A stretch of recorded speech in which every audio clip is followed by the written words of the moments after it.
శ్రీశైలం నీటి మునక్కలో సర్వం కోల్పోయిన బతుకుల గాథ ఇది.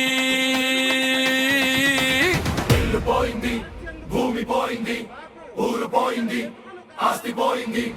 దేశానికి వెలుగు ఇచ్చిన ప్రాజెక్టు కోసం మా బతుకుల్లో మాత్రం చీకటి మిగిలింది.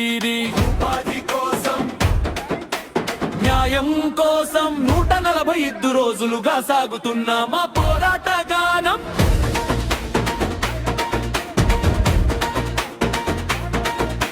శ్రీశైలం నీళ్ళ కోసం సర్వం మేము ఇచ్చినామే. మా ఊరు పోయే, మా భూమి పోయే, మా బతుకులే చెదిరిపోయే.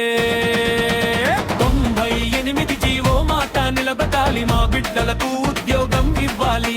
145 రోజుల పోరాటం ఇకనైనా ఫలించాలి.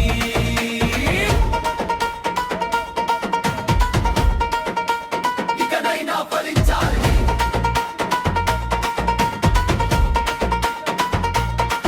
చెట్టుకొకరు పుట్టకొకరు చెదిరిపోయిన బతుకులయ్యే. నిన్న భూమికి యజమానులం, నేడు ఉపాధి కోసం నిలిచినామే. పంట పండిన మా నేలలు నీటి కింద మునిగిపోయే. మా చెమటతో పెరిగిన పల్లెలు చేపల నీటిలో కలిసిపోయే. దేశానికి నీళ్ళిచ్చినాం, దేశానికి వెలుగిచ్చినాం. మా ఇంటి దీపం మాత్రం ఇంకా ఎందుకు వెలగలేదయ్యా, ఎందుకు వెలగలేదయ్యా. ఓ సర్కారు వినవయ్యా, మా కన్నీళ్లను చూడవయ్యా. మా హక్కుల కోసం పోరాటం న్యాయం దక్కేదాకా గదయ్యా.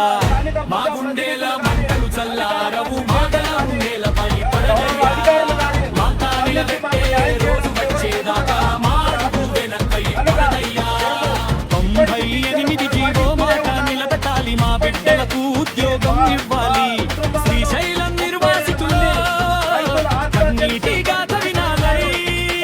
పోరాడితే పోయేదేముంది, బానిస సంఖ్యలు పెంచుకుందాం. న్యాయం కోసం ఒక్కటై మన హక్కులు సాధించుకుందాం. మన హక్కులు సాధించుకుందాం.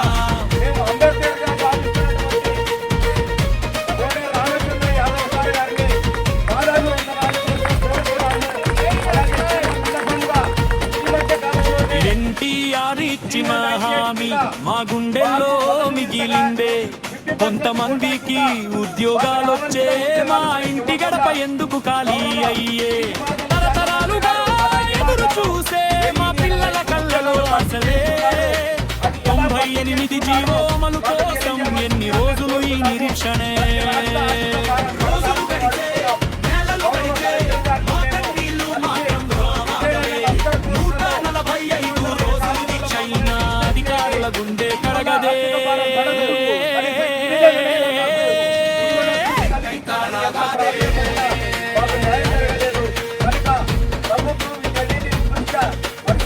అయ్యో మా బతుకులే ఎవరు చూస్తారయ్యా, మా పిల్లల భవిష్యత్తు ఎవరు కాపాడుతారయ్యా.